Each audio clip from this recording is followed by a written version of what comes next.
के बारे में। फ्रेंड, जैसा कि आपको मालूम होगा बिहार डीएलएड का एग्जाम बहुत ही जल्द होने वाला है और इस एग्जाम को लेकर हम लोग डेली सुबह 8 बजे साइंस की क्लास को देख रहे हैं, जिसमें मैंने पिछले 5 वीडियो के माध्यम से मैंने टॉप 20 क्वेश्चन हर वीडियो में कराए हैं। अगर आप बिहार डीएलएड के एग्जाम देने वाले हैं तो आपको याद होना चाहिए कि साइंस से 20 क्वेश्चन पूछे जाएंगे और डेली मैं सुबह में 20 क्वेश्चन करा रहा हूँ। आप पिछले वीडियो को देखिएगा क्योंकि आपके लिए बहुत ही इंपॉर्टेंट क्वेश्चन मैंने करा रखा है। ठीक है, चलिए हम लोग इस वीडियो को स्टार्ट करते हैं। एक क्लास नंबर 6 होगा साइंस के लिए, जिसमें हम टॉप 20 क्वेश्चन देखेंगे, वो भी वीवीआई। तो सबसे पहले इस वीडियो को दोस्तों के साथ ज़्यादा शेयर कीजिएगा। साथ ही अगर अभी तक आपने हमारे चैनल को सब्सक्राइब नहीं किया है तो चैनल को सब्सक्राइब करके हमारे साथ जुड़ जाइए, क्योंकि यहाँ बिहार डीएलएड की संपूर्ण तैयारी बिल्कुल फ्री में करवाई जाती है।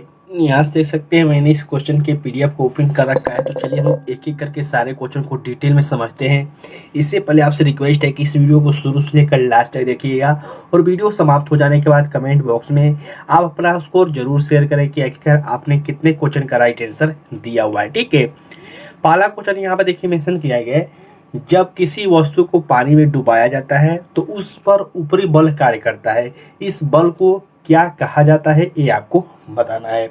बहुत ही फेमस क्वेश्चन है, बहुत सारे अलग अलग एग्जामों में इस क्वेश्चन को पूछा जा चुका है। ठीक है, इसका राइट आंसर क्या होगा? इसका राइट आंसर हो जाएगा उत्प्लावन बल, जो कि यहाँ पे बी ऑप्शन में दिया गया है।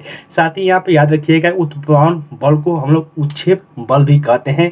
कभी कभी उत्प्लावन बल न देकर उत्क्षेप बल भी दे सकता है ऑप्शन में, तो बिल्कुल आप इस बात को भी ध्यान रखिएगा। गुरुत्वाकर्षण बल, घर्षण बल के बारे में आपको इन्फॉर्मेशन होना चाहिए, जानकारी होना चाहिए, जो कि आप सभी कैडेट को मालूम होना चाहिए। ठीक है, नेक्स्ट क्वेश्चन यहाँ पे देखिए मेंशन किया गया, सेल्सियस एवं फारेनहाइट स्केलों पर किस तापमान पर एक समान पठन दर्शाएंगे, यानी कि दोनों का मान एक ही कौन से बिंदु पर समान होगा, ये आपको बताना है। देखिए ये जो क्वेश्चन है बहुत सारे अलग अलग एग्जामों में इस क्वेश्चन को पूछा जा चुका है, लेकिन ये क्वेश्चन बहुत ही इजी है। अगर आपने किसी भी एग्जाम को लेकर प्रीवियस ईयर क्वेश्चन देखा होगा तो आपको ये क्वेश्चन जरूर देखने को मिला होगा। ठीक है, इसका राइट आंसर क्या होगा? इसका राइट आंसर हो जाएगा -40 डिग्री सेल्सियस, जो कि यहाँ पे सी ऑप्शन में दिया गया है। ठीक है, इस क्वेश्चन को बहुत सारे अलग अलग एग्जामों में रिपीट किया गया है।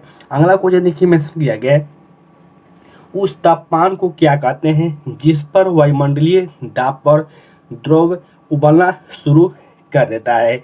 जैसा कि यहाँ पे क्वेश्चन में मेंशन किया गया है कि उस तापमान को हम लोग क्या कहते हैं जिस वायुमंडलीय दाब पर जो द्रव है उबलना शुरू कर देता है। यानी कि हम लोग जब पानी गर्म करते हैं गैस चूल्हे पर तो जो उबलना शुरू होता है उसी हम लोग क्या कहते हैं, ये आपको बताना है। तो पिछले वीडियो के माध्यम से मैंने बताया था कि जैसे ही हम लोग पानी उबालते हैं उसे हम लोग बॉइलिंग पॉइंट और हिंदी में क्वथनांक कहते हैं। ठीक है, यानी कि यहाँ से सी ऑप्शन बिल्कुल राइट आंसर हो जाएंगे इस क्वेश्चन के। ठीक है, तो बिल्कुल आप इस क्वथनांक के बारे में याद रखिएगा।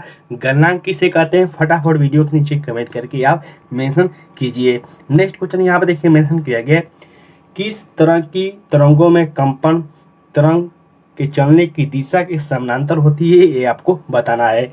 तो देखिए जो अनुदैर्ध्य तरंग होती है वो आपको सीधी समानांतर चलती है। ठीक है, और जो आपको अनुप्रस्थ तरंग होती है ये आपको ऐसे ऐसे चलती है। ठीक है, तो बिल्कुल आप इस क्वेश्चन से इतना पॉइंट याद रखिएगा, जो अनुदैर्ध्य तरंग होती है ये आपको समानांतर चलती है, जो कि यहाँ से सी ऑप्शन बिल्कुल राइट आंसर हो जाएंगे इस क्वेश्चन के।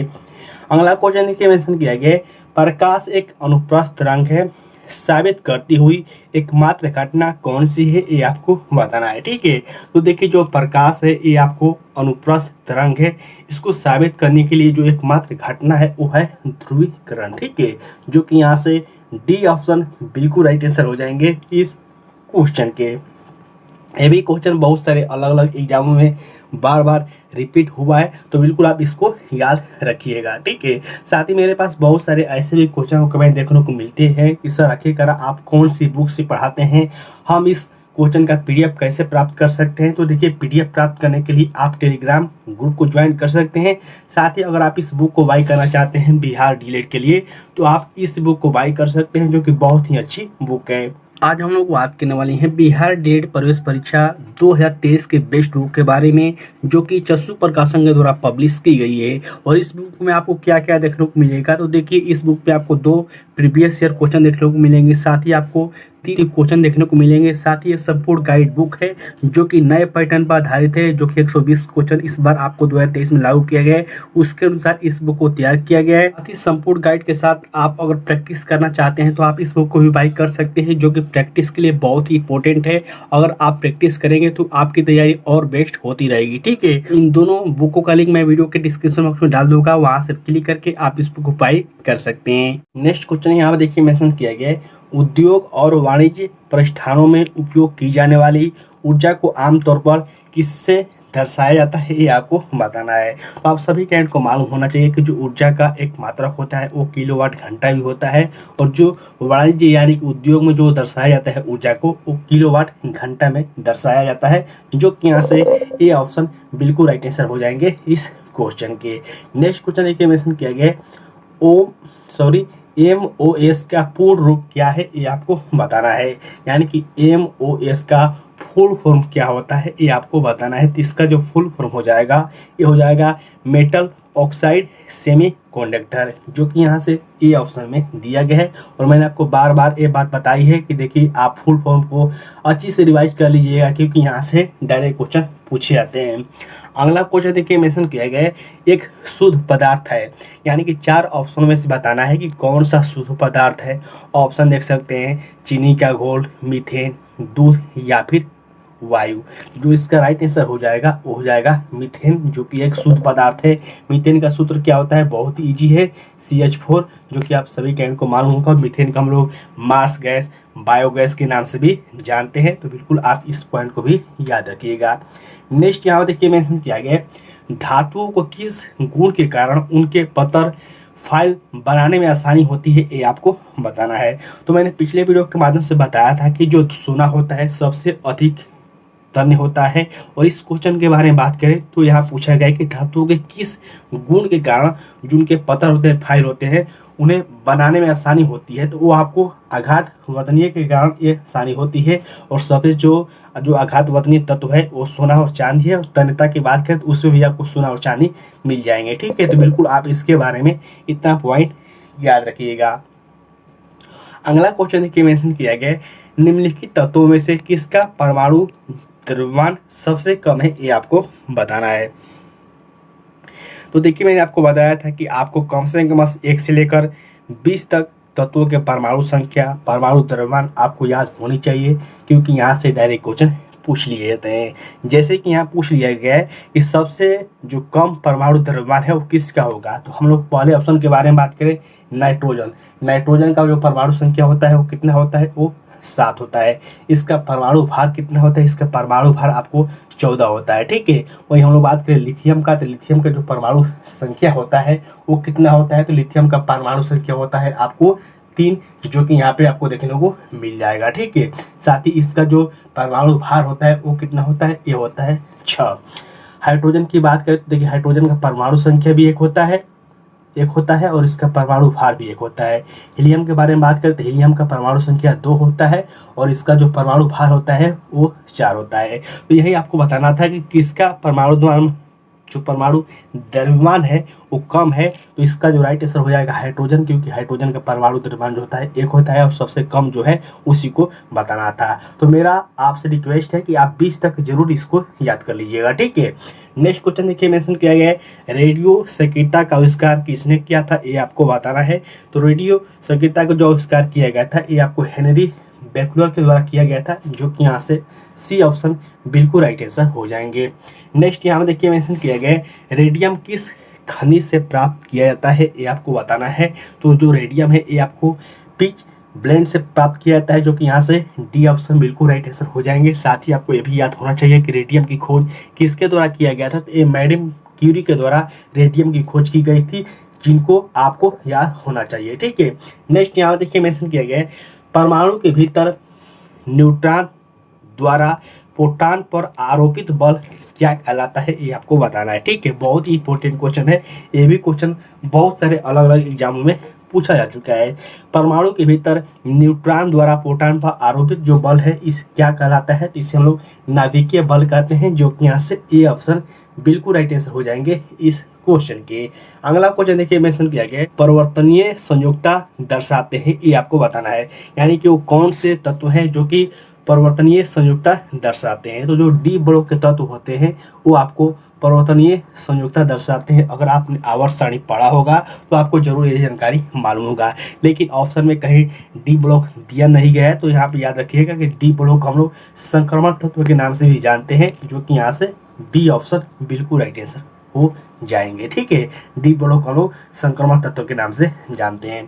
अगला क्वेश्चन देखिए मेंशन किया गया, सभी एसिड यानी कि सभी अम्ल के लिए आम तत्व है। बहुत ही इजी क्वेश्चन है, लेकिन बहुत सारे अलग अलग एग्जामों में इस क्वेश्चन को भी पूछा जा चुका है। सभी जो अम्ल हैं उनके लिए जो आम तत्व है वो है हाइड्रोजन, क्योंकि कोई भी अम्ल होगा उसमें हाइड्रोजन रहेगा ही रहेगा, क्योंकि यहाँ पे अम्ल जो होता है वो क्या होता है, आप सभी कैंट को मालूम है कि जो अम्ल है ये हाइड्रोजन से मिलकर ही बना होता है। ठीक है, चलिए हम लोग अगले क्वेश्चन की ओर बढ़ते हैं। नेक्स्ट यहाँ देखिए मेंशन किया गया है, ऑक्टेन्स का न्यूलैंड सिद्धांत केवल किस तत्व तक लागू होता है, ये आपको बताना है। तो जो आपका न्यूलैंड का सिद्धांत है ये आपको कैल्शियम तक ही लागू होता है, जो कि यहाँ से सी ऑप्शन बिल्कुल राइट आंसर हो जाएंगे। देखिए केमिस्ट्री में आपको आवर्त सारणी को अच्छे से पढ़ लेना है, क्योंकि आवर्त सारणी से भी लगातार क्वेश्चन पूछे जाते हैं बिहार डीएलएड में। नेक्स्ट यहाँ देखिए मेंशन किया गया है, आधुनिक आवर्त सारणी के वर्ग एक के तत्वों को क्या कहा जाता है, ये आपको बताना है। तो अगर आप हमारा रेगुलर साइंस का वीडियो देख रहे हैं तो आसानी से आप इसका आंसर दे सकते हैं। जो प्रथम वर्ग के तत्व होते हैं उससे हम लोग क्षारीय धातु कहते हैं। जो दूसरे वर्ग के तत्व उससे हम लोग क्षारीय मृदा धातु कहते हैं। आदर्श गैस या फिर निष्क्रिय गैस 18वें समूह के हम लोग तत्वों को कहते हैं, और हाइड्रोजन समूह के तत्व 17वें वर्ग को कहते हैं। ठीक है, तो मैं इन सारे बातों को बता रखा है पहले भी, अगर आप रेगुलर वीडियो देख रहे हैं तो आपको सारा इन्फॉर्मेशन होगा। नेक्स्ट यहाँ पर देखिए मेंशन किया गया है, एक ही समूह के तत्व में क्या समान होता है, ये आपको बताना है। तो देखिए जो एक ही समूह के तत्व होते हैं उनमें क्या समान होगा, परमाणु संख्या बिल्कुल नहीं होगा, परमाणु द्रव्यमान भी नहीं होगा, परमाणु त्रिज्या भी नहीं होगा। एक ही ऑप्शन बच जाता है रासायनिक गुण। और आप इसके परमाणु संख्या परमाणु द्रव्यमान, अगर आप परमाणु संख्या परमाणु द्रव्यमान के बारे में नहीं पढ़े हैं तो फिर आपको ये समझना मुश्किल हो जाएगा कि आखिरकार परमाणु संख्या क्या होता है, परमाणु द्रव्यमान क्या होता है, तो फिर आपको प्रॉब्लम हो सकती है। नेक्स्ट यहाँ पर देखिए मेंशन किया गया है, मधुमक्खी के डंक का इलाज करने के लिए किसका उपयोग किया जाता है, ये आपको बताना है। तो मधुमक्खी का डंक यानी कि जो मधुमक्खी काट देती है उसको इलाज के लिए बेकिंग सोडा का उपयोग किया जाता है, जो कि यहाँ से ए ऑप्शन बिल्कुल राइट आंसर हो जाएंगे इस क्वेश्चन के। नेक्स्ट और लास्ट क्वेश्चन यहाँ पे देखिए मेंशन किया गया है, निम्नलिखित में से किसे आरम कहा जाता है। तो आरम सोना को कहा जाता है, जो कि यहाँ से बी ऑप्शन बिल्कुल राइट आंसर हो जाएंगे इस क्वेश्चन के। तो फ्रेंड आज की इस वीडियो के माध्यम से मैंने बिहार डीएलएड के लिए साइंस के टॉप 20 क्वेश्चन कराए हैं, जो कि आपके एग्जाम के दृष्टि से सारे क्वेश्चन इंपॉर्टेंट हैं। तो सबसे पहले वीडियो के नीचे कमेंट करके आप अपना स्कोर मेंशन कीजिए कि आखिरकार आपने कितने क्वेश्चन का राइट आंसर दिया हुआ है। साथ ही आप घर पर 4 से 5 घंटे पढ़ाई करते रहिए डेली। साथ ही आप सुबह में डेली हमारा लाइव क्लासेस देखते रहिए। ठीक है, तब तक के लिए फ्रेंड, जय हिंद।